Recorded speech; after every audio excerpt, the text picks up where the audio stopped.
Hello everyone. तो आज हम शुरू करेंगे हमारा चैप्टर 1 की HNP। कल हम वीडियो नहीं डाल पाए तो बाकी कल टाइम मिल नहीं पाए सर को, आज हम डाल देते हैं। HNP के अंदर हमारे पास क्वेश्चंस हैं 20 तक हमने कंप्लीट कर लिए थे।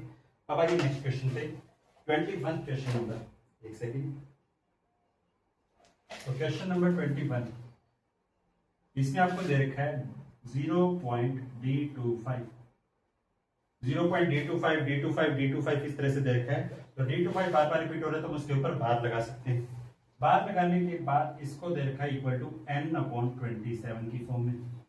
ठीक है, यहाँ हमारे पास डेसिमल फॉर्म है, यहाँ हमारे पास फ्रैक्शन फॉर्म है। पहले दोनों फॉर्म्स को इक्वल प्रूव कीजिए। पहले इसको भी डेसिमल फॉर्म में लेके आइए। तो हम क्या करेंगे, जिस डिजिट के ऊपर बार है वो लिखेंगे, उसमें से वो माइनस कर देंगे जिसके ऊपर बार नहीं है, डिवाइडेड बाय उतने 9, जितने डिजिट के ऊपर बार है उतने 9 लिख दीजिए। ये हमारे पास आंसर आ जाएगा। अब किसी भी नंबर में से 0 माइनस करेंगे तो उस पर इफेक्ट नहीं पड़ेगा। ये हमारे पास फ्रैक्शन आ गई।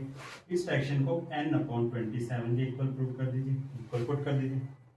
अब एक बात बताइए, ऊपर वाला ऊपर वाले के इक्वल, नीचे वाला नीचे वाले के इक्वल। अगर यहाँ 27 है तो इस नंबर को भी किसी ऐसे नंबर से काटेंगे कि नीचे आ जाएगा 27, ताकि डिनोमिनेटर सेम हो जाए। 999 27 से डिवाइड होगा, तो इसका मतलब किसी हम चेक करेंगे कि 999 हमारा 27 से कितने पे डिवाइड होता है। तो आप जब डिवाइड करके देखेंगे तो क्वोशिएंट आ जाएगा 37। अब हमें न्यूमरेटर डिनोमिनेटर की सबसे अच्छी बात ये पता है कि अगर ये नंबर 37 से डिवाइड होने पे 27 दे रहा है, ऊपर वाला नंबर भी 37 से डिवाइड होना चाहिए। अब यहाँ है डी की जगह हम पुट करके देखेंगे। डी की जगह पहले मैंने 0 पुट करके देखा तो ये बन गया 025, 125, 2 पुट करेंगे तो 225, 325, 425। ये रफ वर्क है आपका। आप डी की जगह कोई 1 डिजिट नंबर पुट करके देखिए, और वो नंबर जब नीचे वाला नंबर 37 से डिवाइड हुआ है, इस 37 से डिवाइड हो रहा है, तो ऊपर वाला नंबर भी 37 से पूरा डिवाइड होना चाहिए।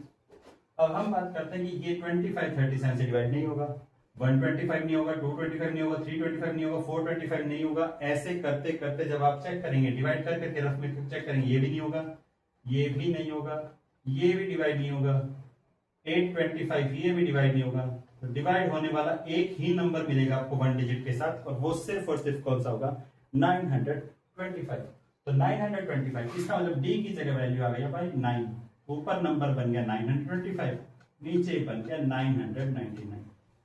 बस इस क्वेश्चन में इतना समझना था आपको कि पहले इसको डेसिमल फॉर्म में लिखेंगे, डेसिमल फॉर्म से फ्रैक्शन फॉर्म, फ्रैक्शन फॉर्म के बाद यहाँ 27 तो इसको भी 27 बनाने, 27 बनाने के लिए मैं इसको डिवाइड करूंगा 27 से। 37 से कट रहा है, अगर नीचे वाला नंबर 37 से कटता है तो ऊपर वाला भी 37 से कटना चाहिए।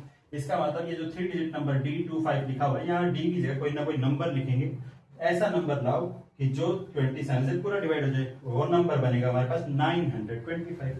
अब दोनों को 27 से काट देते हैं, 37 से काट देते हैं। ये 37 की टेबल से कटेगा 25 पे, ये कटेगा 27 पे, इक्वल टू n/27। तो ये आ गया 25/27। ठीक है, ये रफ वर्क। तो 25/27 इज इक्वल टू n/27। अब यहां से n की वैल्यू आ गई 25, n की वैल्यू 25 आ गई है। d की वैल्यू हमें 9 पुट करनी पड़ी थी, D25 में 925 बनाने के लिए। अब हमसे क्वेश्चन में सिर्फ n प्लस d पूछा है, तो दोनों साइड प्लस कर दीजिए। इधर वालों का सम n प्लस d, इधर वालों का सम 34। तो ये आपके पास ऑप्शन में दिखाई देगा, 34 आपका राइट ऑप्शन है। अब आइए नेक्स्ट क्वेश्चन पे। तो देखिए नेक्स्ट क्वेश्चन में क्या दिखा रहा है।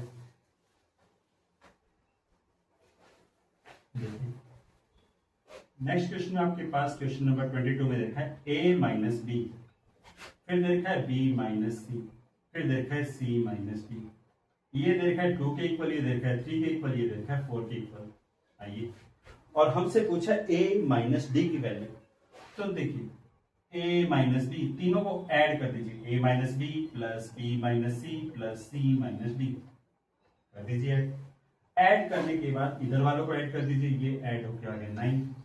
जब माइनस बी से प्लस बी काट दो, माइनस सी से प्लस डी काट दो, जो बचेगा a माइनस डी का फैक्टोरियल इक्वल टू 9। इस फैक्टोरियल का मतलब ये है, मॉडुलस है ये, इस मॉडुलस का मतलब ये है कि अगर इसके अंदर माइनस का भी नंबर आता है तो ये मॉडुलस उसको प्लस के नंबर में बदल देता है, और प्लस का नंबर तो हमेशा प्लस का ही नंबर रहेगा। ठीक है, तो इसका मतलब अगर इसके अंदर एक नंबर आ रहा है, जो इसका आंसर अगर कुछ आ रहा है तो ये दो नंबर से आ रहा है, ये नंबर -3 का मॉडुलस भी यही बना रहा है, +3 का भी यही बना रहा है, तो डबल बार हो गया। इसके मतलब a माइनस डी से अगर 9 आ रहा है तो d माइनस ए करने पे वो भी इसको प्लस का कर देगा, उससे भी 9 आएगा। अब 9 केस यहाँ बन गए, 9 केस यहाँ बन गए, तो टोटल केस हमारे पास 18 बन गए। ये हमारा इसका आंसर रहेगा, आप चेक कर सकते हैं ऑप्शन सी। अब आइए नेक्स्ट क्वेश्चन पे। और एक छोटी सी बात और बतानी थी कि मैथ के अलावा हम आपके फिजिक्स के भी कुछ, जैसे रेजोनेंस फिजिक्स है, उसके कुछ टॉपिक्स जो आपको सीखने हो, जैसे ट्रिग्नोमेट्री, मैथ से रिलेटेड टॉपिक्स, वेक्टर मैथ के अंदर आता है, ट्रिग्नोमेट्री मैथ के अंदर आता है, तो वेक्टर के कोई लॉज वगैरह को करने हो, ट्रिग्नोमेट्री वगैरह करनी हो, तो आप वो कमेंट सेक्शन में डाल दीजिए, हम उसकी एक प्रॉपर बेसिक की वीडियो डाल देंगे। फिर आइए नेक्स्ट क्वेश्चन पे, क्वेश्चन नंबर 23 पे। 23 में बोल रहा है आपके पास कि कुछ क्वेश्चंस आपके पास करेक्ट क्वेश्चंस हैं, कुछ आपके पास रॉन्ग क्वेश्चंस हैं, और कुछ आपके पास अनअटेम्प्टेड क्वेश्चन है। फिर उसने बोला करेक्ट क्वेश्चन पे आपको 4 मार्क्स मिल रहे हैं, रॉन्ग क्वेश्चन करने पे आपको 0 मार्क्स मिल रहे हैं, और अगर आप क्वेश्चन को अनअटेम्प्टेड छोड़ रहे हैं तो उसका आपको 1 मार्क्स मिल रहा है। फिर उसने बोला correct questions plus wrong questions plus unattempted questions को मिला के आपको 30 क्वेश्चंस मिले। क्वेश्चन पेपर में आपने 30 क्वेश्चंस थे, 30 क्वेश्चंस थे, उनमें से कुछ आपने करेक्ट किए, कुछ आपने रॉन्ग किए, और कुछ आपने अनअटेम्प्टेड छोड़ दिए। टोटल क्वेश्चंस तो 30 रहेंगे। फिर उसने बोला कि x क्वेश्चंस मैंने करेक्ट कर दिए, करेक्ट क्वेश्चंस की काउंटिंग दे दी x। मैं ले लेता हूं कि y क्वेश्चंस मैंने रॉन्ग कर दिए होंगे, और z क्वेश्चंस मैंने अनअटेम्प्टेड छोड़ दिए होंगे, और टोटल मार्क्स जो आ गए वो आ गए 60। क्वेश्चन की स्टेटमेंट पे आप देख सकते हैं कि आपके पास 30 और 60 दो क्वांटिटी दे रखी है। 30 देखा है सारे क्वेश्चंस की काउंटिंग, और मतलब कि करेक्ट क्वेश्चन हमने x लिए थे, रॉन्ग क्वेश्चन हमने y लिए हैं, और अनअटेम्प्टेड क्वेश्चन हमने z लिए हैं। तो सारे क्वेश्चंस की टोटल काउंटिंग हमारे पास x plus y plus z हमारे पास 30 दे रखा है। x क्वेश्चंस करेक्ट है, y क्वेश्चंस रॉन्ग है, z क्वेश्चंस अनअटेम्प्टेड है। टोटल मार्क्स हमारे पास 60 दे रखे हैं। करेक्ट क्वेश्चंस के मार्क्स मिल रहे हैं आपको 4, x multiply by 4 plus y multiply by, wrong के मिल रहे हैं 0, plus z multiply by 1 equal to 60। 4 की x से मल्टीप्लाई करेंगे 4x, y की 0 से मल्टीप्लाई करेंगे 0, plus z is equal to 60। 4x is equal to 60 minus z, x is equal to 60 minus z upon में कितना आएगा 4। ठीक है, अब देखिए z की वैल्यू अगर मुझे यहां से निकालनी हो तो z की वैल्यू आ जाएगी 30 माइनस x माइनस y। ठीक है, तो z की वैल्यू यहां पुट कर देते हैं, ये आ जाएगा 60 minus 30 minus x minus y। 60 में से 30 माइनस कीजिए तो ये आ जाएगा हमारे पास 30 minus minus plus x plus y by में 4। ठीक है, अब एक काम कीजिए, ये x के इक्वल था, डिवाइड वाला 4 एक बार वापस कर लीजिए, 4x equal to 30 plus x plus y, plus का x इधर लीजिए, 3x is equal to 30 plus y। फिर x की वैल्यू निकाल लेते हैं, x is equal to 30 plus y divided by 3। अब बस आपको यहां केस बनाने हैं, ये केसेस x y, यहां हम z की कुछ वैल्यू लिखेंगे।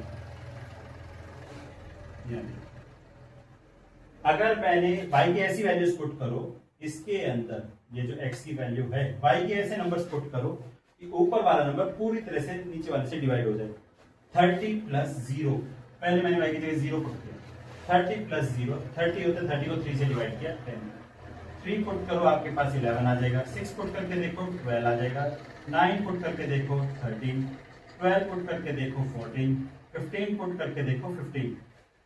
आगे क्यों नहीं पुट करनी? अगर मैंने यहां गलती से 16 पुट करके देखा, 9, 12, 15, 18 पुट करके देखा, 3 की टेबल चल रही है, तो यहां 16 आ जाएगा। इन दोनों का सम, x प्लस y का सम 30 से ज्यादा आ गया। टोटल क्वेश्चन आपके पास 30 थे, तो 30 से ज्यादा तो आना नहीं चाहिए।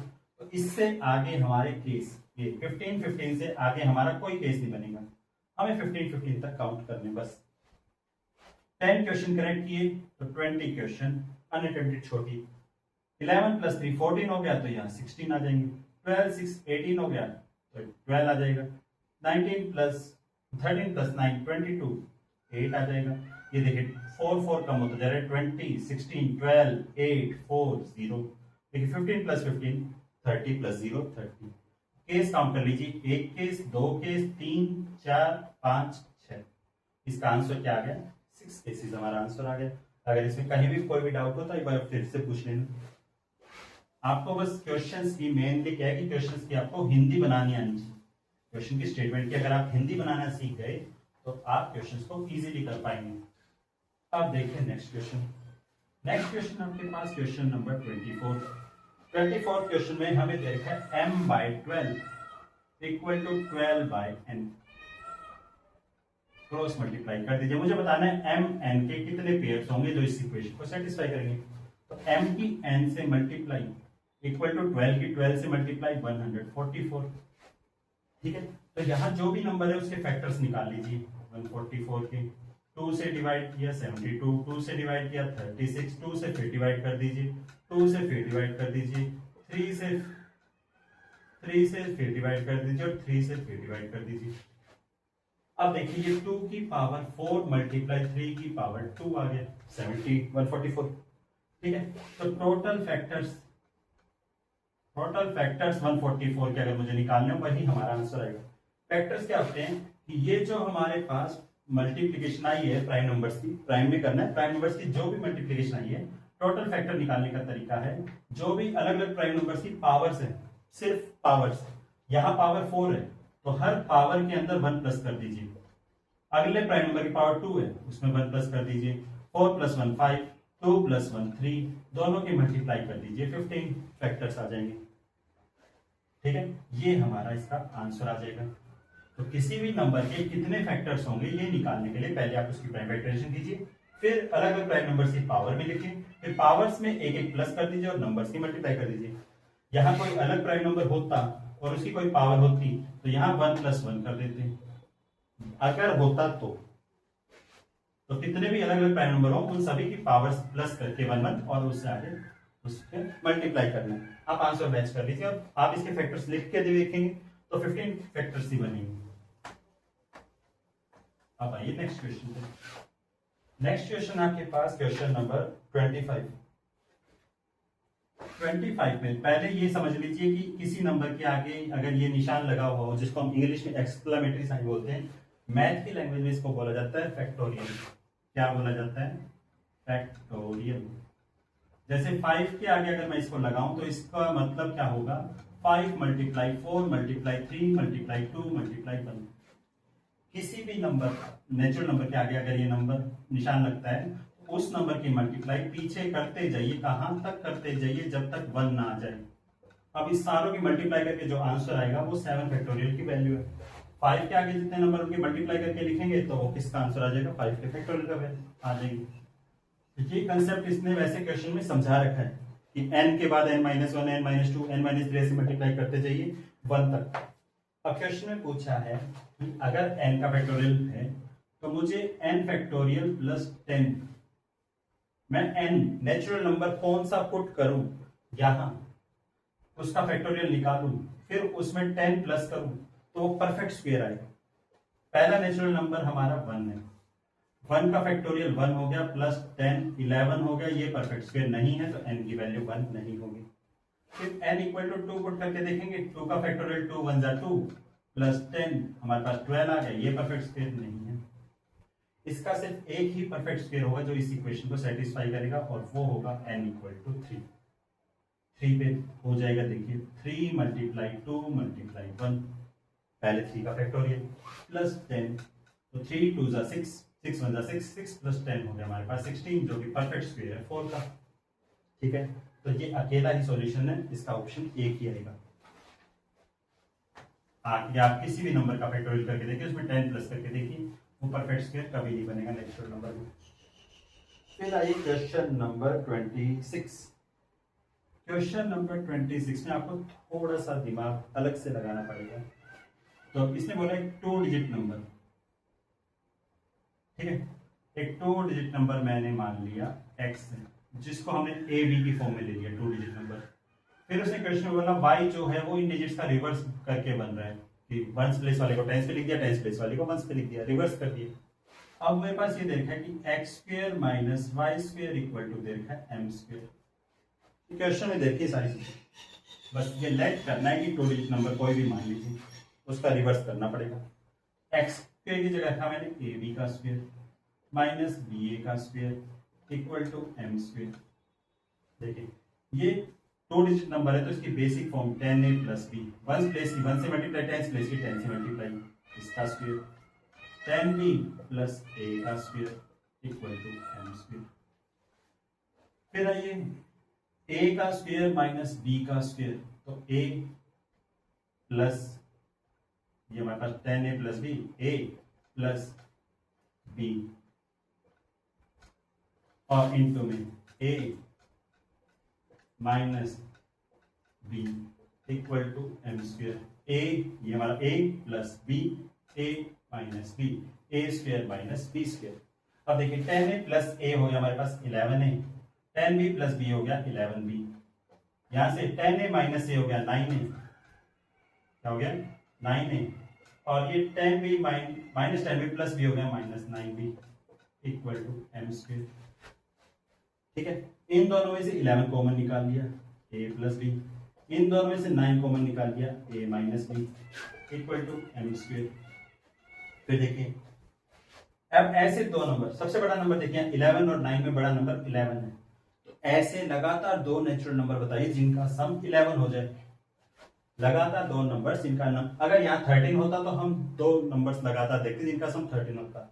9 11 में 11 बड़ा है तो मुझे बड़े वाले नंबर बनाना है। a की वैल्यू आ जाएगी 6, b की वैल्यू आ जाएगी 5, 11 multiply by 9, 6 minus 5 equal to M square. देखिए 11 मल्टीप्लाई बाय 11 मल्टीप्लाई बाय 9 को लिख देंगे 3 मल्टीप्लाई बाय 3 मल्टीप्लाई बाय ये आ गया 1, इसका root is equal to m। m आ जाएगा हमारे पास, दो पेयर में से 11 बाहर, दो पेयर में से 3 बाहर। m की वैल्यू यहाँ लिख दीजिए, m की वैल्यू आ गई 33, x की वैल्यू आ गई a b, a हमारा 6 लिया था, b हमने 5 लिया था तो 65, और y की वैल्यू आ गई इसका रिवर्स 56। तीनों का सम पूछा है क्वेश्चन के लास्ट में, देखिए x plus Y plus m पूछा है हमसे, तो तीनों का सम कर दीजिए। 6 plus 5 11 plus 3 14, 1 carry, 6 plus 5 11 plus 3 14 और 1 15। ऑप्शन में आपको दिखाई दीजिएगा 154। कहीं कोई डाउट आए तो कमेंट सेक्शन में बताइए, फिर से करवा देंगे। आइए नेक्स्ट क्वेश्चन पे।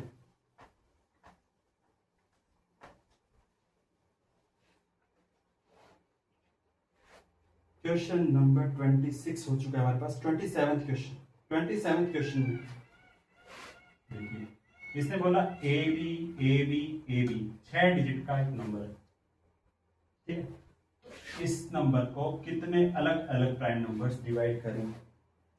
देखिए अगर ये कॉम्पिटिटिव एग्जाम्स में आ जाए तो इसके ऑप्शंस आप अगर पढ़ के देखेंगे तो उनमें एक अलग सी बात दिखाई देगी कि इसके मुझे प्राइम नंबर्स बताने हैं, और उन 4 ऑप्शन में से एक ही ऐसा नंबर है जो प्राइम नंबर है और वही हमारा आंसर है। तो इसका डायरेक्ट आंसर अगर आप ऑप्शन देख के करना चाहें तो अकेला प्राइम नंबर हमारे पास 13 है। अब इसका अगर आप सॉल्यूशन करना चाहें तो इसको लिख सकते हैं a मल्टीप्लाई में 10, 1 2 3 4 5 1 10 100 1000 10,000 और लाख, तो 1 लाख से इसकी मल्टीप्लाई प्लस b की मल्टीप्लाई 10,000 से प्लस a की मल्टीप्लाई 1000 से प्लस b की मल्टीप्लाई 100 से प्लस a की मल्टीप्लाई 10 से प्लस b जो जो उसकी पोजीशन से प्लेस वैल्यूज है उनसे मल्टीप्लाई कर दीजिए।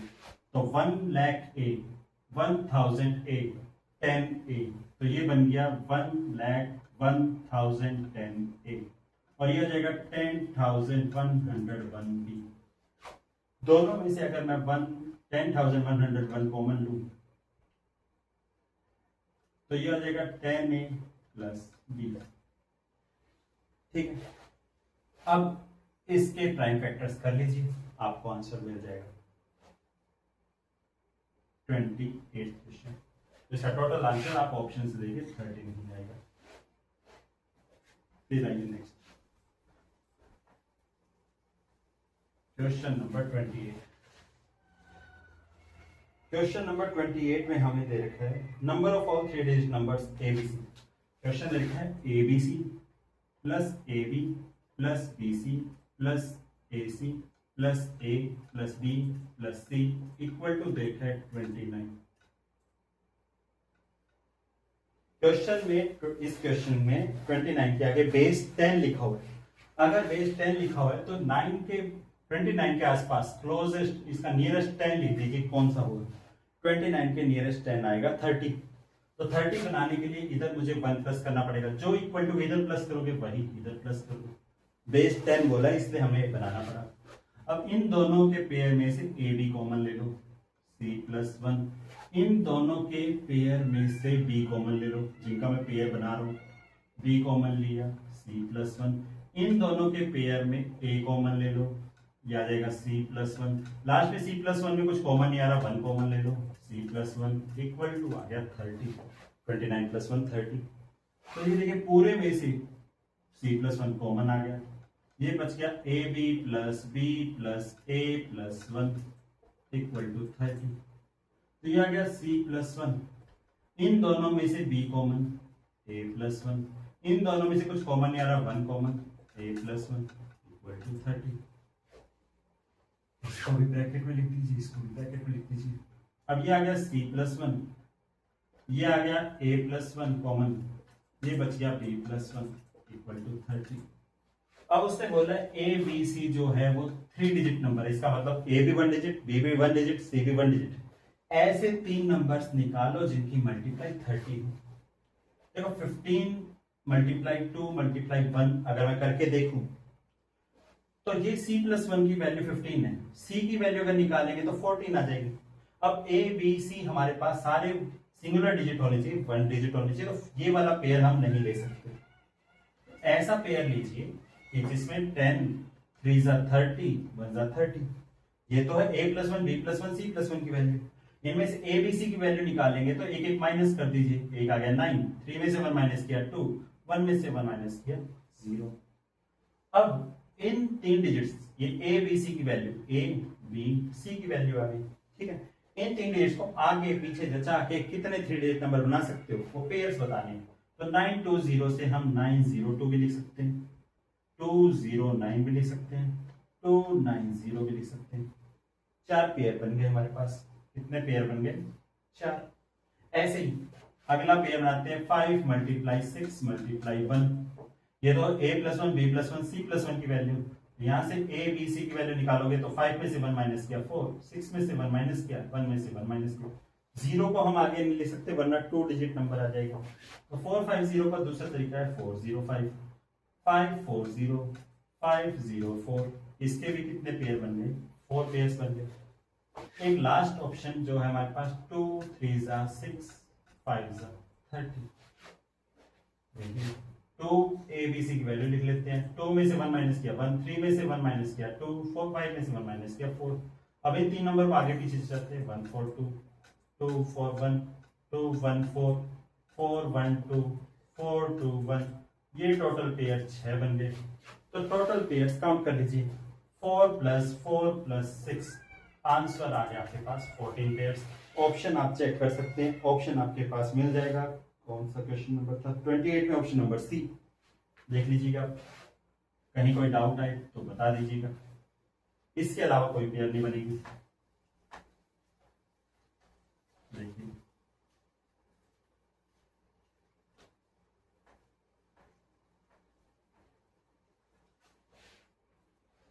अब आइए क्वेश्चन नंबर 29।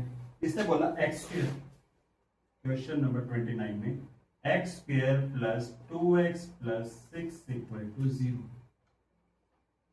इस इक्वेशन का ये जो x square plus 2x plus 6 है, इसका एक रूट दे रखा है और रूट दे रखा है r।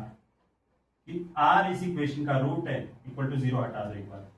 अगर इस इक्वेशन का रूट r है तो इसका मतलब x की जगह अगर मैं r पुट करूं, R square plus 2r plus 6, r put करने पे आंसर क्या आना चाहिए? 0 आना चाहिए। अब हमें क्वेश्चन में बोल रखे हैं अगर ये रूट r है तो मुझे r plus 2 multiply r plus 3 multiply r plus 4 multiply r plus 5। ये क्वेश्चन 10th क्लास के वीडियो में भी हमने कंप्लीट कर लिया था, बाकी आप यहाँ पे भी देख सकते हैं। r की r से multiply r square plus 5r plus 6, पहले दोनों की मल्टीप्लाई कर दी, अगले दोनों की multiply r square plus 9r plus 20। ठीक है, अब ये यहाँ 2 आ रहा है, यहाँ 5 आ रहा है, तो इस 5r को मैंने 3r प्लस 2r प्लस 6 लिख दिया। इसको देखिए, r स्क्वायर ऊपर 2 आ रहा है, यहाँ 9 आ रहा है, तो इसको लिख दिया 7r प्लस 2r।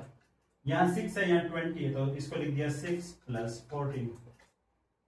ठीक है, तब देखिए r स्क्वायर 2r और 6 का सम है 0, बच गया क्या 0 प्लस 3r। इधर r स्क्वायर 2r और 6 का सम है 0, बच गया 7r प्लस 14। ठीक है, अब ये बच गया हमारे पास 0 प्लस 3r आ गया, 0 प्लस 7r हमारे पास 7r आ गया प्लस 14। 3 7 21, 3 7 21r स्क्वायर, 3 की 14 से मल्टीप्लाई 42r, दोनों में से मैं 21 कॉमन निकाल लेता हूँ, ये हो जाएगा r स्क्वायर प्लस 2r। अब यहाँ देखिए r square plus 2r plus 6 0 था, तो यहाँ से अगर मैं r स्क्वायर प्लस 2r की वैल्यू निकालूं तो प्लस का 6 उधर जाके माइनस हो जाएगा।